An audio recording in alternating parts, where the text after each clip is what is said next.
আসসালামু আলাইকুম সবাইকে। আজকে আমরা র্যাপিড রিভিউ করব তড়িৎ চৌম্বক আবেশ ও পরিবর্তী প্রবাহ। অলরেডি চৌম্বকটা পড়ে আসছি আমরা অধ্যায় 4। অধ্যায় 4 এর পরে এই অধ্যায়টা খুবই ছোট এবং খুবই সহজ একটা চ্যাপ্টার। আমরা খুবই ফাস্ট রিভিউটা দিয়ে ফেলবো যে কি কি হয় কি না হয়। বাট বিশ্বাস করো, তুমি যদি অধ্যায় 4 পড়ে থাকো, এখানে এসে সবকিছু তোমার কাছে মনে হওয়া শুরু হবে ভাই এটা কি জিনিস, বাচ্চাদের জিনিস। ওকে, সো যদি না পড়া হয়ে থাকে অধ্যায় 4টা পড়ে আসো।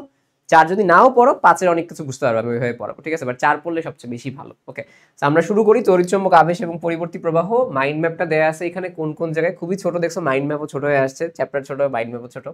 এখান থেকে প্রশ্ন কোথা থেকে আসে বেশি? আবেশ এবং নির্ভরশীলতা, এই জায়গা থেকে। এসি কারেন্টের কনভার্সন, লাইক এসি থেকে আমরা এসির বিভিন্ন পার্ট থাকে, আই ম্যাক্স, আইআরএমএস, এগুলো, আর ট্রান্সফরমারের কিছু ম্যাথ থাকে, এগুলো খুব কম প্রশ্ন আসে এই অধ্যায় থেকে, এটা সত্যি।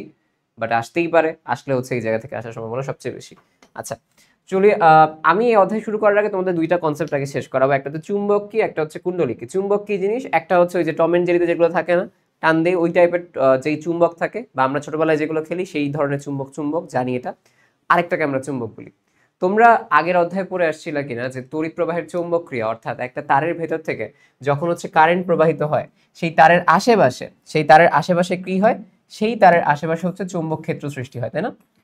তার মানে যখন একটা বর্তনীর ভেতর থেকে তড়িৎ প্রবাহিত হচ্ছে, এই পুরো বর্তনীটা নিজে কি নিজে একটা চুম্বক হিসেবে কাজ করতেছে। পুরো বর্তনীটা নিজে চুম্বক হিসেবে কাজ করতেছে। তার মানে একটা সাধারণ আমাদের দণ্ডচুম্বক যেরকম, ঠিক একইভাবে একটা তড়িৎবাহী বর্তনী সেও চুম্বক। অর্থাৎ এইটা যা জিনিস, ইহাও তাই জিনিস, ইহা যা জিনিস, ইহাও তাই জিনিস, ঠিক আছে? দুইটাই সেম জিনিস। তো চুম্বক আমরা এটা বলে চিনি, নতুন এখন চুম্বকের সংজ্ঞা বললাম। এটাকে কি বলা হয়তো? তড়িৎ প্রবাহের চৌম্বক ক্রিয়া, তাই না? এইটা আমরা দেখি যে তোমাদের এইখানে মেইনলি কুণ্ডলী জিনিসটা কি। কুণ্ডলী আমরা বলি দুইটাই, অধ্যায় দুইটা কুণ্ডলী পাবে। একটা তড়িৎবাহী কুণ্ডলী বা মুখ্য কুণ্ডলী বা বর্তনী, আর একটা বদ্ধ বা গৌণ। মুখ্যকে বলা হয় প্রাইমারি আর গৌণকে বলা হয় সেকেন্ডারি। ইংলিশটা আশা করি বুঝতে পারছো। তো তড়িৎবাহী কারা? যাদের সাথে ব্যাটারি যুক্ত থাকে, ব্যাটারি যুক্ত আছে, তাই কি হচ্ছে, তাই এর মধ্যে থেকে তড়িৎ প্রবাহিত হচ্ছে। এইটাকে এই ধরনের বর্তনীকে বলা হয় তড়িৎবাহী বা মুখ্য বা প্রাইমারি বর্তনী। বদ্ধ কুণ্ডলী কি? জাস্ট এখানে তার আছে, এই জায়গায় কোনো ব্যাটারি আমি যুক্ত করি নাই। তাহলে যেখানেই ব্যাটারি নাই সেগুলো সেই ধরনের কুণ্ডলী বা তারের আবদ্ধ অবস্থাকে আমরা বলি বদ্ধ বা গৌণ কুণ্ডলী বা সেকেন্ডারি কুণ্ডলী। এবার আসো আমাদের কাছে যেই কনসেপ্টটা এই অধ্যায়, এটা কি বলা হয়? এটাকে আমরা বলি তড়িৎ চুম্বক আবেশ।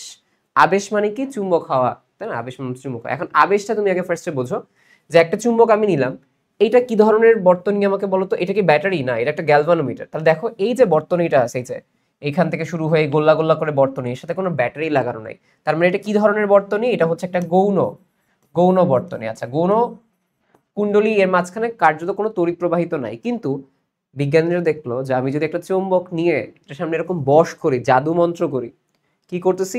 জাদু মন্ত্র করতেছি, তাহলে এই চুম্বকের এরকম নড়াচড়ার কারণে এই যে বর্তনী আছে না, এই বর্তনীর ভেতর থেকে তড়িৎ প্রবাহ সৃষ্টি হবে, তড়িৎ প্রবাহ আবিষ্ট হবে। আবিষ্ট মানে আবেশের পরে হয়েছে। আমরা আগে বলছিলাম চুম্বক আবেশ, চুম্বক সৃষ্টি হয়েছিল, আর এখানে কি হয়েছে? এখানে তড়িৎ আবেশ হয়েছে। মানে কি? চুম্বকটা এরকম নাড়াচাড়া করার কারণে এই গৌণ বর্তনীর বা গৌণ কুণ্ডলীর ভেতরে আমাদের নতুন করে তড়িৎ প্রবাহ সৃষ্টি হয়েছে। এটাকে বলা হয় আবিষ্ট তড়িৎ প্রবাহ। এবং এই তড়িৎ প্রবাহ কেন সৃষ্টি হয়েছে? এটা কি কোনো ব্যাটারির কারণে সৃষ্টি হয়েছে? না, এটা এই চুম্বকটার কারণে সৃষ্টি হয়েছে। এটা কেন সৃষ্টি হয়েছে? চুম্বকের কারণে। আমরা এইটাকেই বলি তড়িৎ চৌম্বক আবেশ। অর্থাৎ এইখানে কি, চৌম্বকের বশের মাধ্যমে তড়িৎ সৃষ্টি। যে চৌম্বকটা, চিন্তা করো, জাদু করতেছে, তাহলে চৌম্বকটা কি, চৌম্বকটা বশ করছে। বশ করার কারণে এটা একটা বদ্ধ বা গৌণ কুণ্ডলী। দেখো এটা কিন্তু ব্যাটারি না, এটা গ্যালভানোমিটার। তো এর ভেতরে কি সৃষ্টি হয়েছে? এর ভেতরে আমার তড়িৎ প্রবাহ সৃষ্টি হয়েছে। এর ভেতরে কি সৃষ্টি হয়েছে? এই যে তড়িৎ প্রবাহ সৃষ্টি হয়েছে। এবং এই যে তড়িৎ প্রবাহ, এটাকে বলা হয় আবিষ্ট তড়িৎ প্রবাহ। কেন? আবেশের ফলে সৃষ্ট তড়িৎ প্রবাহ, আবিষ্ট তড়িৎ প্রবাহ। এবং তখন আমি দেখবো কি, গ্যালভানোমিটারটা এরকম নড়াচড়া করতেছে। এটাকে বলা হয় তড়িৎ চৌম্বক আবেশ। মানে চৌম্বকের বশের মাধ্যমে তড়িৎ সৃষ্টি করা, চৌম্বকের বশের মাধ্যমে তড়িৎ সৃষ্টি করা, সেটাকে বলা হয় তড়িৎ চৌম্বক আবেশ। আর আগের অধ্যায়ে কি পড়ছো? তড়িৎ প্রবাহের চৌম্বক ক্রিয়া, অর্থাৎ তড়িৎ প্রবাহের ফলে যে চৌম্বক ক্ষেত্র সৃষ্টি হয়, সেটাকে বলা হয় তড়িৎ প্রবাহের চৌম্বক ক্রিয়া। ওকে, আচ্ছা। সো এবার আসো আমাদের কাছে এইখানে যে তড়িৎ চৌম্বকীয় আবেশ, আমরা এখন পড়বো এই সংজ্ঞাটা, বাট আগে বলো এই আবেশের আবিষ্কারককে ফ্যারাডে। এবং এই তড়িৎ চৌম্বক আবেশ ব্যবহার করে যন্ত্র কি কি? Dynamo, generator, transformer. খুব ভালো মতো মাথায় রাখতে হবে, এইগুলো আসে যে তড়িৎ চৌম্বক আবেশের কোন কোন যন্ত্র আমরা পাই।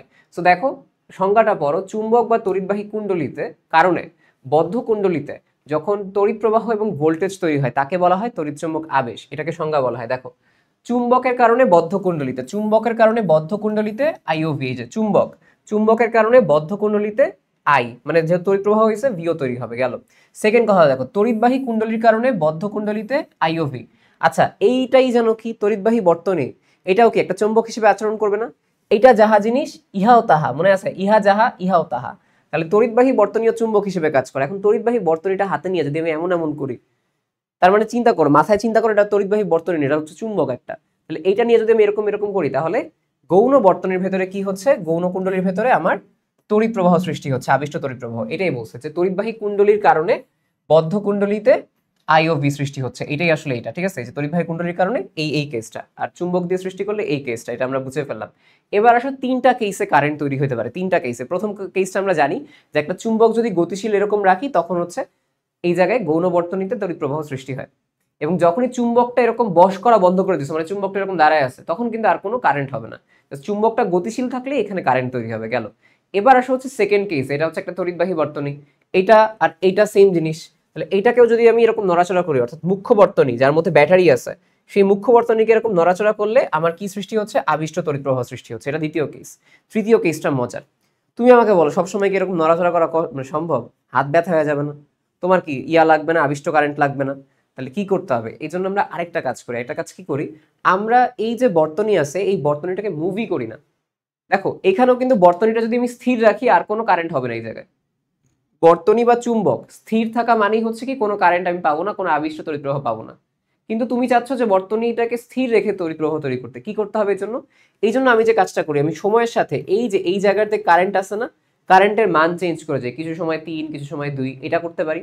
অথবা আমি যে কাজটা করি, আমি কারেন্টের দিক পরিবর্তন করি, এখন এই দিকে যাচ্ছে, কিছুক্ষণ পরে বলবো যে তুমি এই দিকে যাও, ঠিক আছে? কিছুক্ষণ পরে আবার বলবো তুমি উল্টা দিকে যাও। মানে সময়ের সাথে আমি যদি আমার তড়িৎবাহী বর্তনী বা মুখ্য বর্তনীর কারেন্টের মান ও দিক চেঞ্জ করি, তখন আমি আবিষ্ট তড়িৎ প্রবাহ পাবো।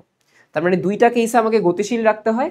এই কেসে যদি গতিশীল না রাখতে চাই, তাহলে কি করতে হবে, এখানে তড়িৎবাহী বর্তনী যেটা, সেই বর্তনীর কারেন্টের দিক বা সেই যে দিক চেঞ্জ করতেছি, বা হচ্ছে আমি মান চেঞ্জ করবো, এই তিনটা কেসে আমি আবিষ্ট কারেন্ট পাবো। ওকে, সো এই ব্যাপারটা হচ্ছে এখানে আসছে। তড়িৎ প্রবাহের চুম্বক কে আবিষ্কার করছে? ওয়েরস্টেড। অর্থাৎ তড়িৎ প্রবাহ যদি আমি চিন্তা করি, এটা তোমরা জানো অলরেডি, এই একটা কারেন্ট তড়িৎ প্রবাহিত হচ্ছে, তার আশেপাশে চুম্বক ক্ষেত্র, এটাকে বলা হয় তড়িৎ প্রবাহের চুম্বক ক্রিয়া, অধ্যায় 4। আর তড়িৎ চুম্বকের আবেশ হচ্ছে এইমাত্র পড়ছি, কে আবিষ্কার করছে? ফ্যারাডে।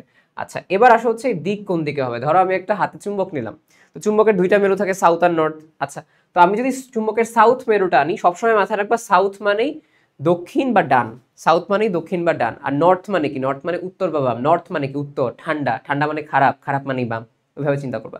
সো আমি যদি একটা চুম্বকের সাউথ মেরুটা কাছে আনি, তখন কি হবে? সাউথ মানেই ডান, মানে দেখো ডান দিকে যাচ্ছে বা দক্ষিণাবর্তী। আচ্ছা, আমি যদি সাউথ মেরু কাছে আনলে দক্ষিণ মানে দক্ষিণাবর্তী হয়, সাউথ মেরুকে যদি দূরে নিয়ে যায়, তাহলে কি হবে? বামাবর্তী। সাউথ মেরু কাছে নিলে দক্ষিণাবর্তী, দূরে নিলে বামাবর্তী। দূরে নিলে মানে কি? সাউথের উল্টা কি? নর্থ। নর্থ মানেই বাম, এটা। এবার আসা হচ্ছে পরেরটা, যে নর্থ। আচ্ছা, নর্থ যদি কাছে নেই, নর্থ মানে কি? উত্তর। উত্তর মানে খারাপ, খারাপ মানে বাম দিক, খারাপ যে কোনো বাম দিক। ওকে, সো নর্থ কাছে নিলে বামাবর্তী হয়, তার মানে খারাপ যদি কাছে যায় সে কি হবে? খারাপই হবে, খারাপ বামাবর্তী।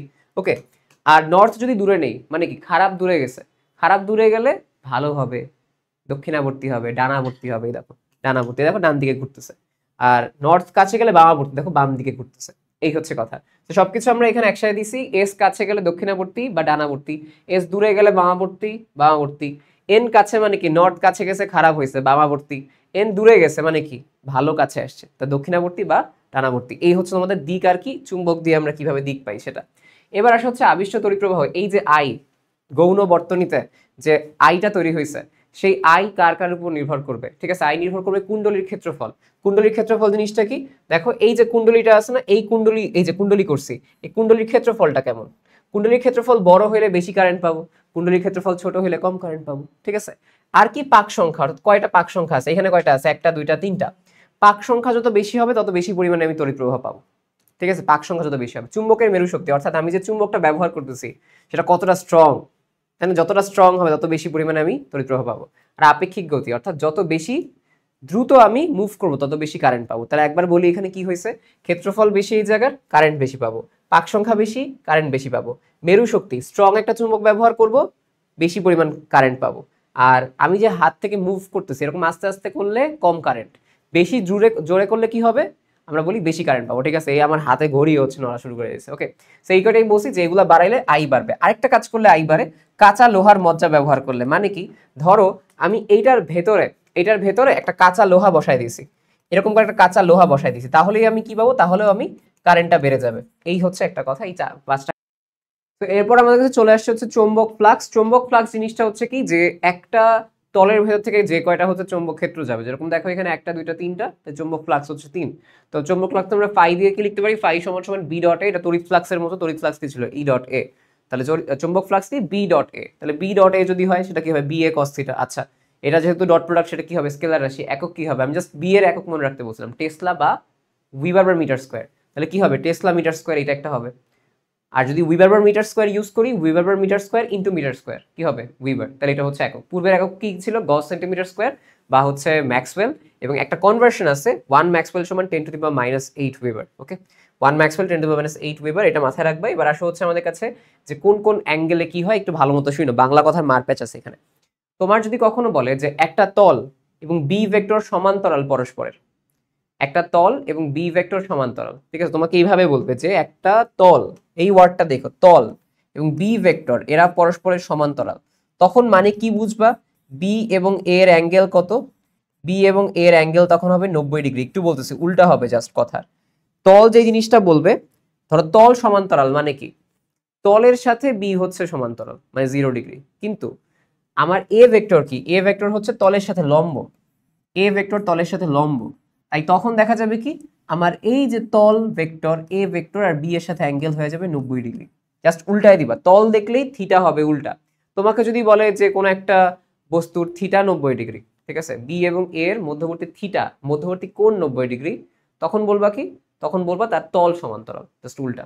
এবং আমাকে বলো যদি বি এ কজ 90 ডিগ্রি হয়, B A cause 90 degree, cause 90 এর মান 0, ফ্লাক্স 0 হবে। নর্মাল টাইমে যে কোনো একটা অ্যাঙ্গেল হলে, যে কোনো একটা র্যান্ডম অ্যাঙ্গেল হলে বি এ কস থিটা হবে তখন, ঠিক আছে। আচ্ছা, আরেকটা কথা যদি বলি, যখন তল লম্ব, তল লম্ব হওয়া মানে কি, বি ভেক্টর এ ভেক্টরের অ্যাঙ্গেল কত হবে, বি ভেক্টর এ ভেক্টরের অ্যাঙ্গেল তখন হবে হচ্ছে 0 ডিগ্রি, বুঝছো। লম্ব মানে তো 90 ডিগ্রি, তাই না। বাট তলের কথা, যখন তলের ক্ষেত্রে যে অ্যাঙ্গেলটা বলবে, বি আর এর অ্যাকচুয়াল অ্যাঙ্গেল তার উল্টো হবে, বাংলা ভাষার কাহিনী এখানে, বুঝতে পারছো। তো তল লম্ব হওয়া মানে কি, বি ও এর মধ্যবর্তী কোণ 0 ডিগ্রি, আর কস 0 এর মান সর্বোচ্চ, তাই বি এ কস 0 বা বি এ মান যেটা, সেটা সর্বোচ্চ হবে, ঠিক আছে।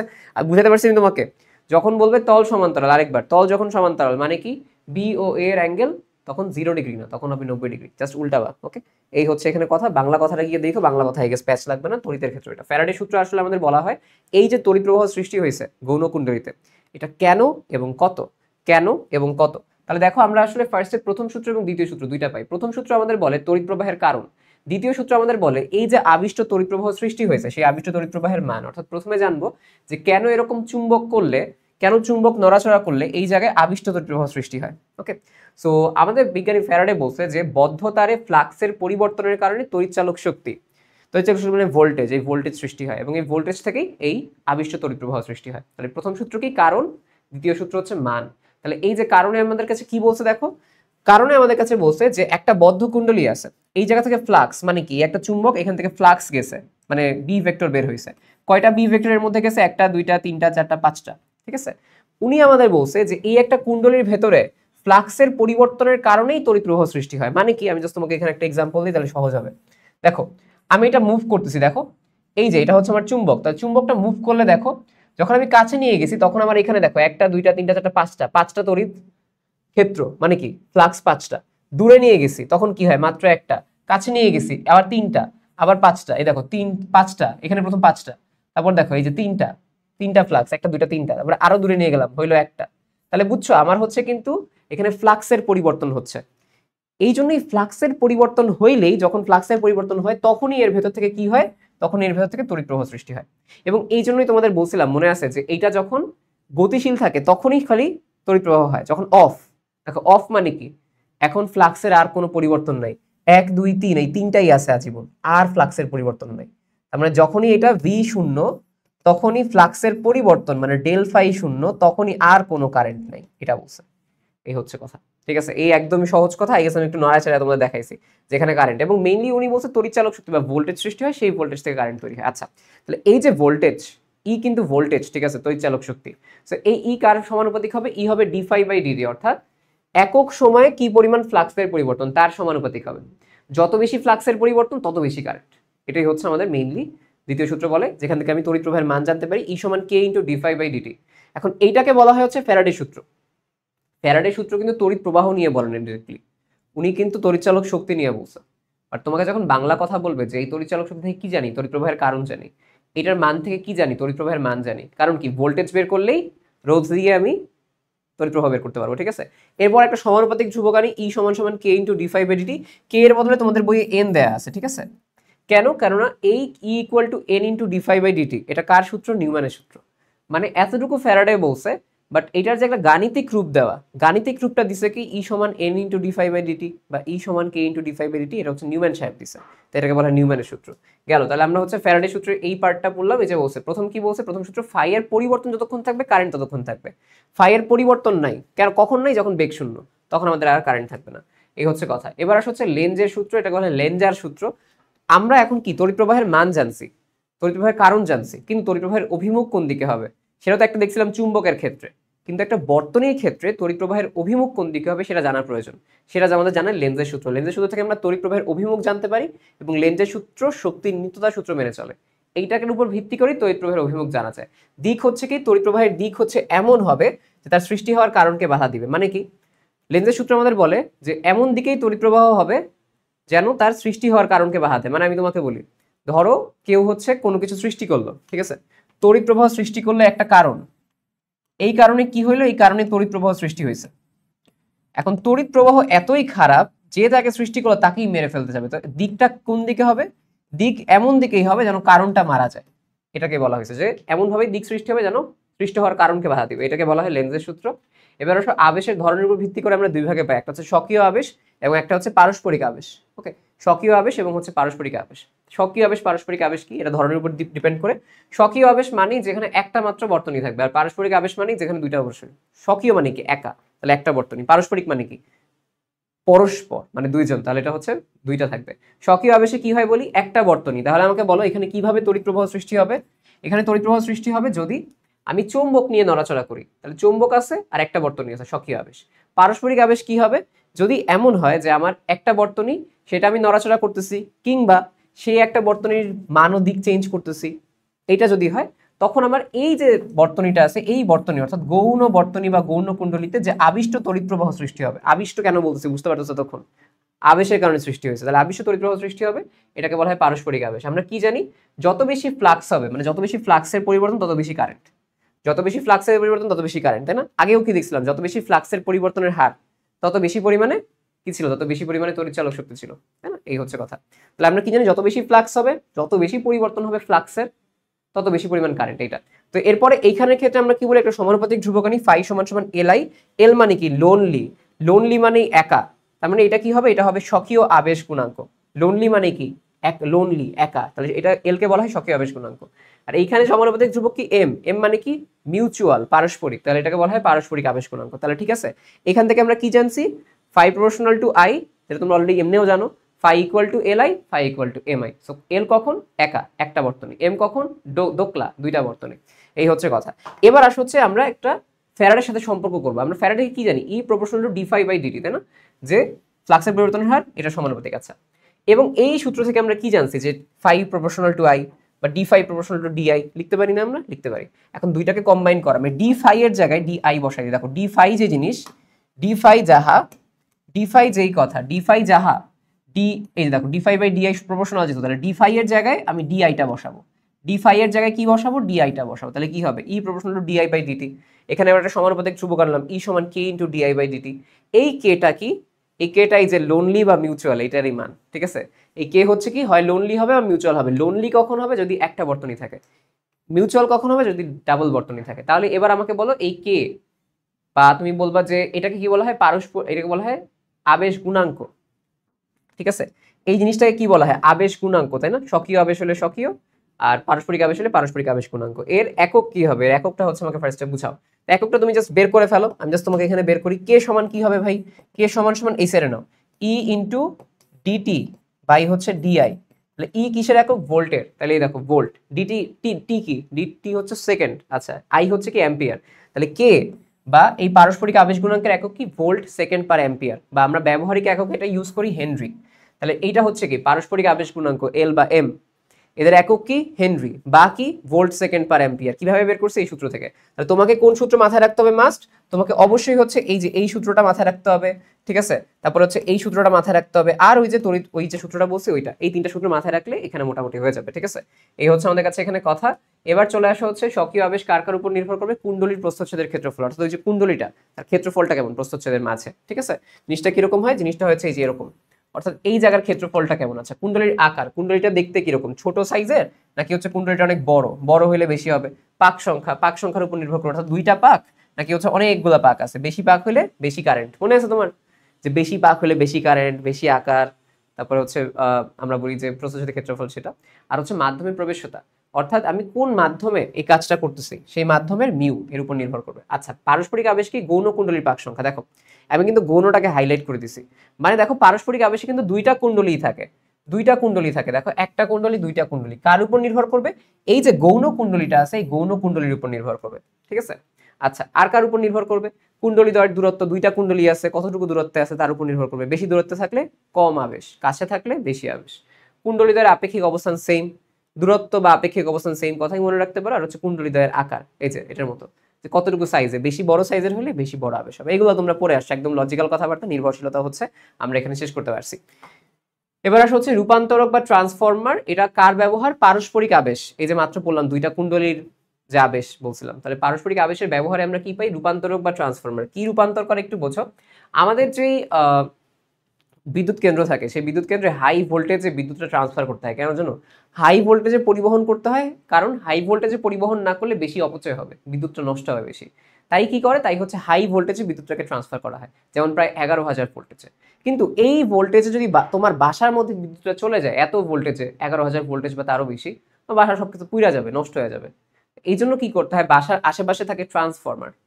এই ট্রান্সফরমারে আমি হচ্ছে উচ্চমানের ভোল্টেজকে কম ভোল্টেজে কনভার্ট করি, 11,000 ভোল্টেজকে প্রায় তোমার 220 বা 440 কনভার্ট করি। যেই যন্ত্রটা এই ট্রান্সফরমারে থাকে এটাকে আমরা বলি কি? এটাকে আমরা বলি হচ্ছে আমাদের ট্রান্সফরমার। এটাকে বলা হয় ট্রান্সফরমার, যা কি করতেছে আমাদের কাছে? ভোল্টেজের রূপান্তর করতেছে, রূপান্তরক। ওকে। এবং আমাদের বাসার ক্ষেত্রে দেখা যায় কি জানো? যখন বেশি ভোল্টেজে থাকে তড়িৎ প্রবাহ কম হয়, 20 অ্যাম্পিয়ার। আর যখন মনে করো বেশি কম ভোল্টেজ করে ফেলছে 220 ভোল্ট, তখন প্রায় দেখা যাবে বেশি অ্যাম্পিয়ার, প্রায় 2000 অ্যাম্পিয়ার। আমি র্যান্ডম মান দিছি, ঠিক আছে? আচ্ছা, বলতে পারো যে ভাই আমরা তো জানি যে ভি ইকুয়াল টু আই আর, ওহমের সূত্র থেকে ভি প্রপোর্শনাল টু আই। এটা কি হওয়ার কথা কিনা? এইটার কেসে এটা হয় না। কেন বলতেছি আমাকে বলো। ভোল্টেজ কম বেশি যাই হোক শক্তির কোনো পরিবর্তন হবে না, কারণ শক্তি সংরক্ষণশীল। তার মানে এই জায়গায় যদি শক্তির পরিমাণ ভিআই বা 500 জুল থাকে, এই জায়গায় শক্তির পরিমাণ মানে ভিআইটি হবে আর কি, বুঝছো? ক্ষমতা বলতেছি, ঠিক আছে? ভিআইটি যে এই সাইডে যা থাকবে এই সাইডে ভিআইটি তা থাকবে। আমি জাস্ট বুঝাচ্ছি তোমাকে এইভাবে ক্ষমতা দিয়ে, যে এইখানে যে পরিমাণ শক্তি থাকবে এখানেও সেম পরিমাণ শক্তি থাকবে, তাই না? ভিআইটি দিয়ে যদি আমি ধরি, এখানে যে পরিমাণ শক্তি থাকবে সেম সময় ধরে, আগে যা শক্তি পরেও তার শক্তি। আমরা কি জানি? ভিআই। তাহলে বলতে পারি কি ক্ষমতা বা ভিআই বা কাজ, এগুলো হচ্ছে তোমার কি থাকবে? কনস্ট্যান্ট থাকবে। তাহলে আমি কি বলতে পারি? এখানে ভিআই হচ্ছে ধ্রুবক।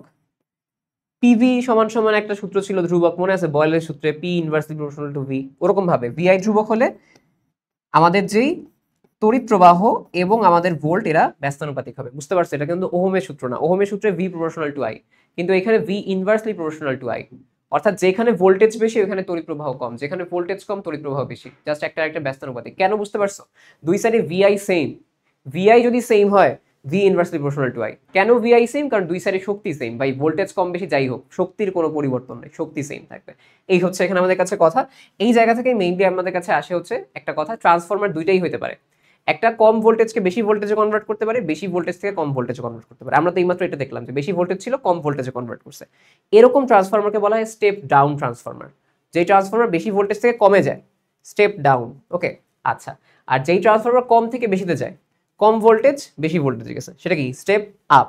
এখানে আরেকটা কথা তুমি দেখবা, স্টেপ আপ বা আরোহী বলা হয়, স্টেপ ডাউন বা অবরোহী বলা হয়। এখন এখানে আরেকটা কথা দেখবা, কম ভোল্টেজ মানে কি ভাইয়া? কম ভোল্টেজ মানে হচ্ছে আপনার বেশি কারেন্ট। তাহলে দেখো কম ভোল্টেজ মানে বেশি কারেন্ট। আর বেশি ভোল্টেজ মানে কি? বেশি ভোল্টেজ মানে কম কারেন্ট। তাহলে আমি যদি তোমাকে বলি কোন একটা ট্রান্সফরমার কম ভোল্টেজ থেকে বেশি ভোল্টেজে গেছে, কারেন্ট দিয়ে প্রকাশ করলে কি হবে? বেশি কারেন্ট থেকে কম কারেন্টে গেছে। কেন? কারণ আমরা এই মাত্র জানছি যে ভি এবং আই হচ্ছে ব্যস্তানুপাতিক, তাই না?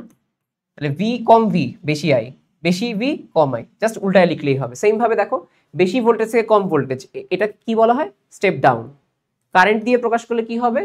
কম কারেন্ট থেকে বেশি কারেন্ট, কম কারেন্ট থেকে বেশি কারেন্ট, এরকম ট্রান্সফরমারকে কি বলা হবে? Step down. তো তোমাকে যখন কারেন্ট দিয়ে প্রকাশ করবে আগে ভোল্টেজে কনভার্ট করবে। দেখো তোমার অপশনে আসছে কম আই থেকে বেশি আই, এই ধরনের ট্রান্সফরমারকে কি বলা হয়? কম আই মানে কি? বেশি ভোল্টেজ। বেশি আই মানে কি? কম ভোল্টেজ। তার মানে বেশি ভোল্টেজ থেকে কম ভোল্টেজে যাওয়াকে কি বলা হয়? Step down. ঠিক আছে, এটা আমরা জিনিসটা একটা তোমাকে বলি, প্রাইমারি আর সেকেন্ডারি তুমি কিভাবে হচ্ছে জিনিসটা। এখানে কয়টা কুণ্ডলী পাক সংখ্যা আছে? একটা, দুইটা, তিনটা, চারটা। চারটা পাক সংখ্যা, আমরা n সমান সমান 4 লিখলাম। আর এখানে পাক সংখ্যা কত? এখানে n সমান সমান হচ্ছে 2। তোমাদের একটা কথা বলে রাখি, যদি সেকেন্ড প্রাইমারি মানে বুঝছো, এটা হচ্ছে প্রথমটা, এটা সেকেন্ড আউটপুট বলা হয়। প্রাইমারিতে আমরা হচ্ছে ইনপুট দেই ভোল্টেজ, সেকেন্ডারিতে আউটপুট পাই। তুমি দেখবা যদি হচ্ছে n কমে যায়, ভোল্টেজও কমে যাবে। ধরো এখানে হচ্ছে ভোল্টেজ 220 বা 440 ভোল্ট, তো যেহেতু পাক সংখ্যা কমে গেছে, পাক সংখ্যার সাথে ভোল্টেজও কমে যায়। এটা মাথায় রাখবা যে ভোল্টেজ এবং আমার যে পাক সংখ্যা সমানুপাতিক। যেখানে পাক সংখ্যা বেশি ভোল্টেজ বেশি, এখানে পাক সংখ্যা কম ভোল্টেজ কম। তো এই সবকিছু মিলায় হচ্ছে আমরা একটা সূত্র লিখি যে ভোল্টেজ প্রপোর্শনাল, ই দিয়ে কিন্তু ভোল্টেজ বোঝানো হচ্ছে, ভোল্টেজ প্রপোর্শনাল টু পাক সংখ্যা ইনভার্সলি প্রপোর্শনাল টু আই। ঠিক আছে, মানে যেখানে পাক সংখ্যা বেশি সেখানে ভোল্টেজ বেশি। যেমন এই জায়গায় দেখো পাক সংখ্যা বেশি, পাক সংখ্যা হচ্ছে এখানে পাক সংখ্যা কম। তাহলে এইটাকে যদি আমরা একসাথে লিখি, দেখো E proportional to N proportional to I, ES by EP. ES মানে কি? সেকেন্ডারি কুণ্ডলীর ভোল্টেজ, যে সেকেন্ডারি কুণ্ডলীর ভোল্টেজ। ইপি মানে কি? প্রাইমারি কুণ্ডলীর ভোল্টেজ। এনএস মানে কি? সেকেন্ডারি কুণ্ডলীর পাক সংখ্যা। কয়টা এখানে? একটা বা দুইটা। এটা কি? প্রাইমারি কুণ্ডলীর পাক সংখ্যা 1 2 3 4। দেখছো, ইএস যেদিকে এনএস ও সেম দিকে, ইপি যেদিকে এনপিও একই দিকে। কেন? প্রপোর্শনাল। এবার দেখো ইএস যেদিকে, আইএস উল্টা দিকে, কারণ দেখো ই আর আই ব্যস্তানুপাতিক। ইএস আইএস, আইএস হচ্ছে এখানের কারেন্ট, আর ইপি যেদিকে, আইপি উপরে। এই যে আইপি হচ্ছে এখানের কারেন্ট। মানে বুঝতে পারছো কিভাবে আমরা সমানুপাতিক লিখছি? এইখান থেকেই তুমি কোন এক জায়গার ভোল্টেজ দেওয়া থাকবে, আরেকটার তড়িৎ প্রবাহ বের করবা, একটার পাক সংখ্যা দেওয়া থাকবে, আরেকটার ভোল্টেজ বের করবা, এই সূত্র থেকে। ঠিক আছে, এই হচ্ছে এখানে আমাদের কাছে কথা। আশা করি এই ব্যাপারটা হচ্ছে তোমরা বুঝতে পারছো। ওকে, আচ্ছা, এবার হচ্ছে একটাকে বলা হয়, এটাকে আমরা বলি হচ্ছে ক্ষমতা। ঠিক আছে, বা কার্যক্ষমতা বলা হয়। কার্যক্ষমতা হচ্ছে কোনটা? IS ES by IP EP. এটা মাথায় রাখবা, এস বাই পি, সেকেন্ডারিটা উপরে, প্রাইমারিটা নিচে, IS ES by IP EP. Okay, এই হচ্ছে আমাদের কাছে মেইনলি ট্রান্সফরমারের কথা, যে কখন কোনটা আমরা ব্যবহার করি। ওকে, আচ্ছা, এই হচ্ছে মানে এটাও তোমরা আশা করি বুঝতে পারছো। ঠিক আছে, এখানে আমাদের আসলে কোন কোন বিষয়গুলো ইউজ করি, জাস্ট ব্যবহারের বেসিসে তুমি কাজ করবা। জাস্ট তোমাদের আমি এখন একটা এসডব্লিউ দিবা, এটা আমাকে একটু বলবা যে আমাদের বাসা বাড়িতে কোনটা? বাসা বাড়িতে হচ্ছে স্টেপ ডাউন ট্রান্সফরমার। ঠিক আছে, স্টেপ ডাউন ট্রান্সফরমার। তাহলে আমাকে বলবা এখানে কি হচ্ছে? এখানে আমাদের বেশি ভোল্টেজ থেকে কম ভোল্টেজে কনভার্ট হচ্ছে। মানে কি? এখানে আমাদের কাছে ভিপি ভিএস এর চাইতে বড়, মানে কি প্রাইমারি ভোল্টেজ সেকেন্ডারি ভোল্টেজের চাইতে বড়।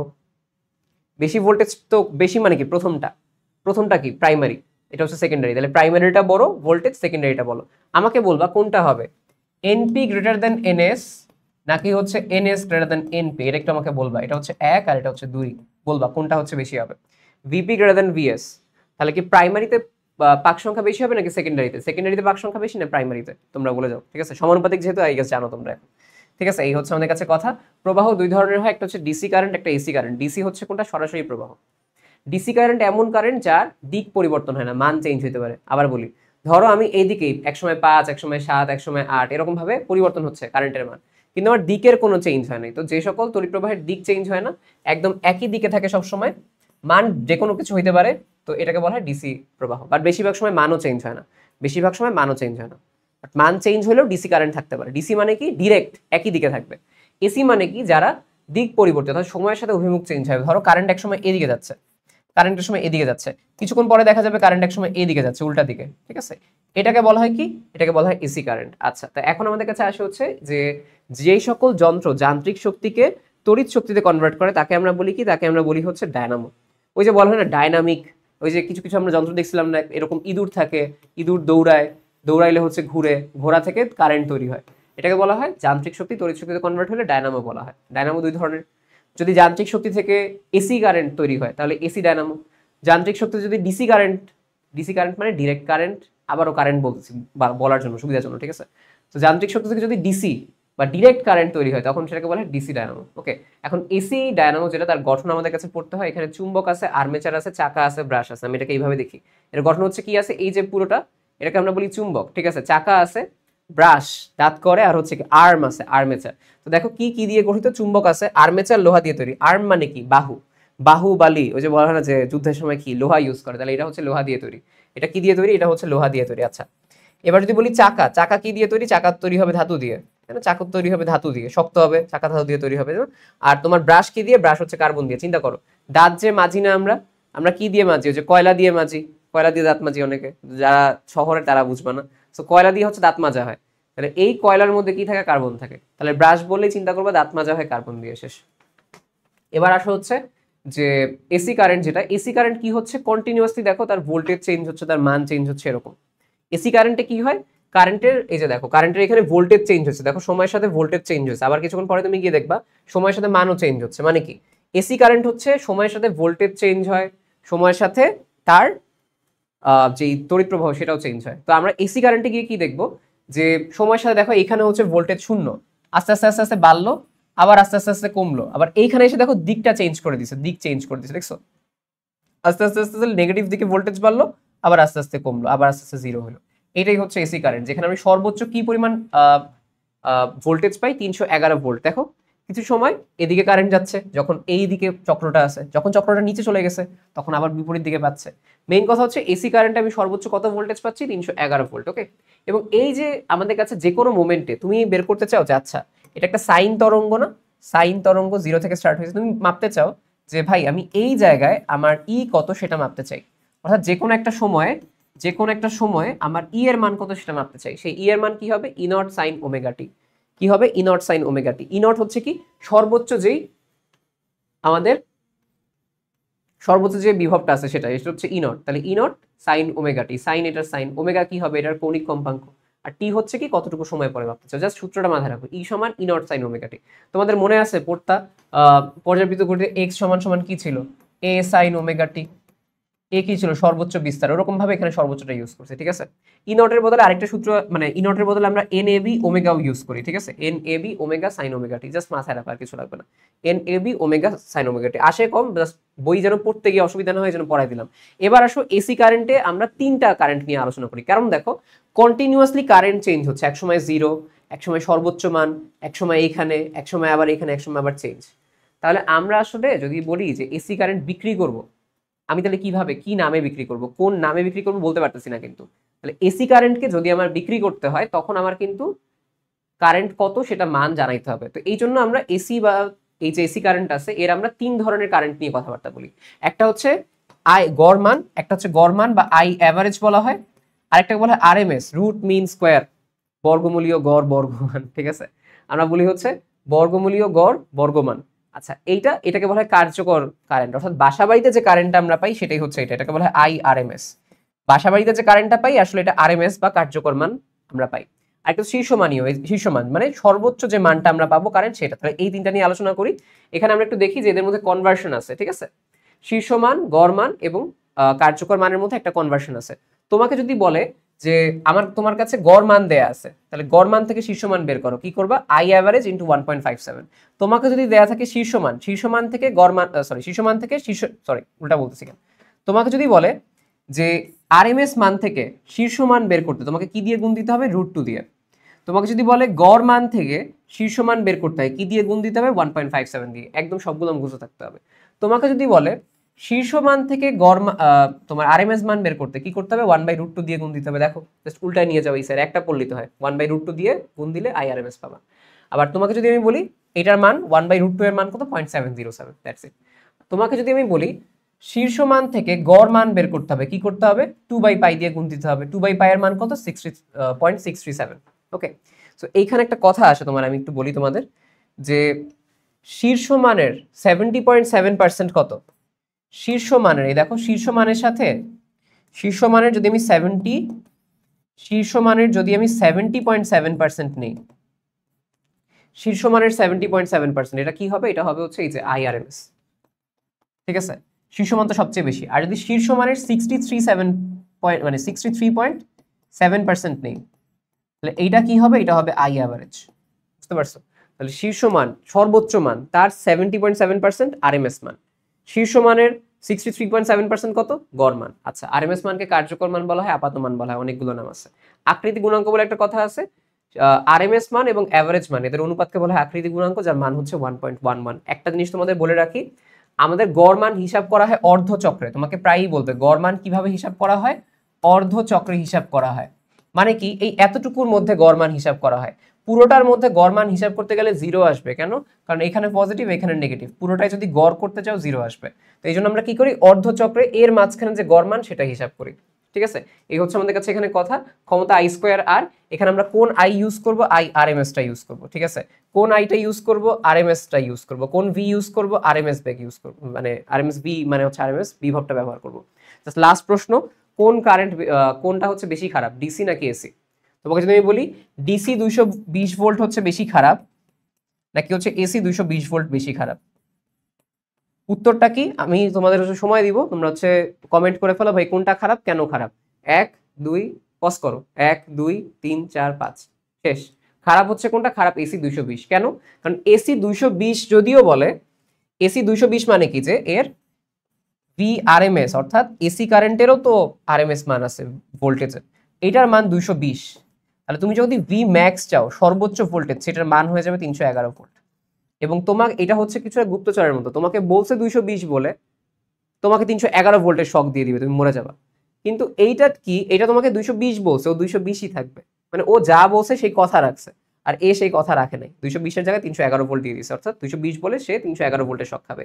এই এই হচ্ছে আমাদের আজকের ক্লাসটা। আই হোপ তোমরা বুঝতে পারছো। আমাদের হচ্ছে নেক্সট ক্লাসে তোমাদের সাথে সবার দেখা হবে। কারো কোনো ডাউট থাকলে কমেন্ট কর, আর বুঝতে পারছো কিনা সেটা হচ্ছে জানো। তো সহজ একটা চ্যাপ্টার ছিল। ভালো থাকো, সুস্থ থাকো, আল্লাহ হাফেজ সবাইকে।